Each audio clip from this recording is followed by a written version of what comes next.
Here's a great example of some girdling roots what are you laughing about, Brett? I talk about those all the time. Well, I get asked a lot of questions about this.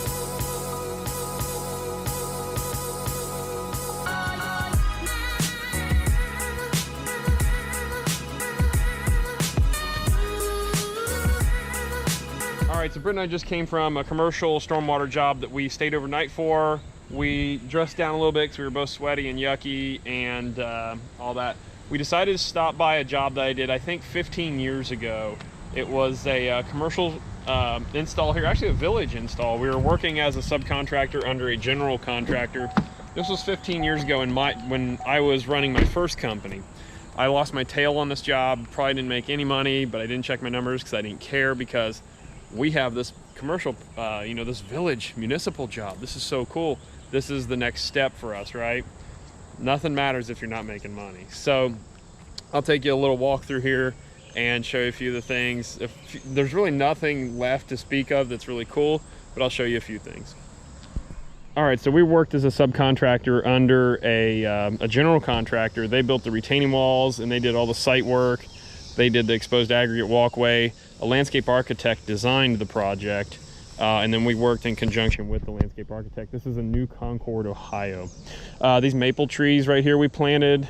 We put some stuff in some locations per the landscape architect that I was kind of leery of. I want to say we put some evergreen trees back in that area there to provide some screening from that house. And those have died, I think anyway. It's been 15 years, I don't know, from those big Norway spruces there. We did these boxwoods. It's really not a super fancy job. We did subcontract out the hydroseeding work. We did the final grade. Then we subcontracted the hydroseed work, which that was a big thing too for me as kid contractor. I was like, we have a subcontractor. This was where my head was. I wanted to be Joe Big Time Contractor, which is also one of the things that led to me initially failing my company. So with that said, I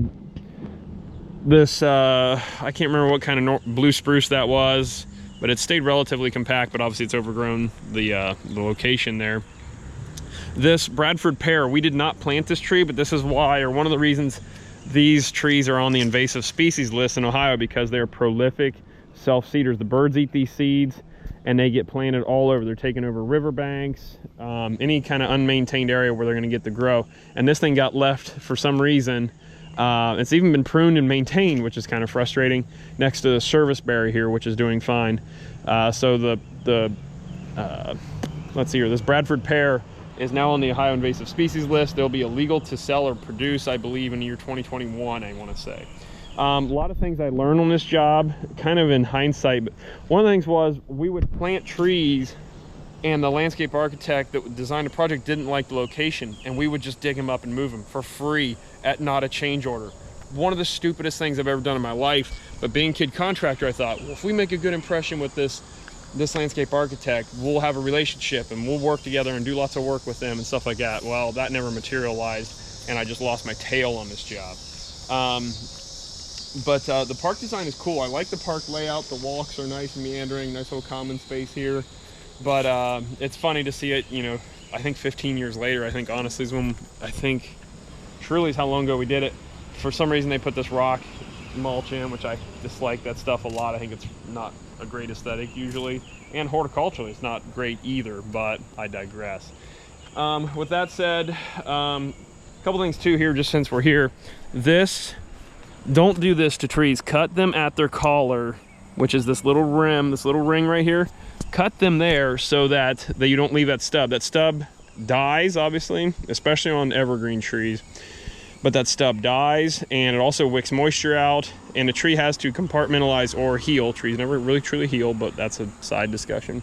Don't do that. Obviously, too, rock mulch still subject to weeds, even if you put geofabric under it. So, be advised. So at the time, I didn't own any machinery. All I had was labor, and I had a bunch of it, thank goodness. But nowadays we would kill this job and make money and all that if we won the bid at our pricing. But the general contractor that hired me, the company that he worked for, they didn't know me or care. But the guy that hired me, I think, was just kind of giving me a chance. Price-wise, they probably made out on me. They probably had my number times 3 for this park, and I came in It probably was worth 30 grand. I probably did it for 10 grand. I was just an idiot back in the day with that kind of stuff. And because I wasn't paying attention to my numbers, all I wanted was the job. I wanted to build a resume, build rapport, all that kind of stuff. And you need to do that to an extent, but still at the end of the day, I end up going broke because if you don't make money, your company's going to go under. And I went under. Eventually, I skated by for a long time because I didn't have kids or really a lot of responsibilities required financial responsibility. But I was able to skate by just job to job to job. And I don't do that anymore. My company went belly up in about 2009-ish, right, Britt? So whatever, that's a whole another subject. With that said, it was a cool project to be part of. I mean, I can still come back and say, yeah, we did this, but it's really not been maintained very well. And that's municipal work, usually in a small town. It's just how it goes. But the biggest thing I learned was don't hesitate to get change orders on jobs, because we moved stuff all around this park to make this LA happy, landscape architect. And we just ate labor, and we had no machines, so we were hand digging stuff to pick it up and move it. I mean, it was just ignorant. I was just an absolute fool. And I feel really silly about that now, but it was a good lesson at the same time. So with that said...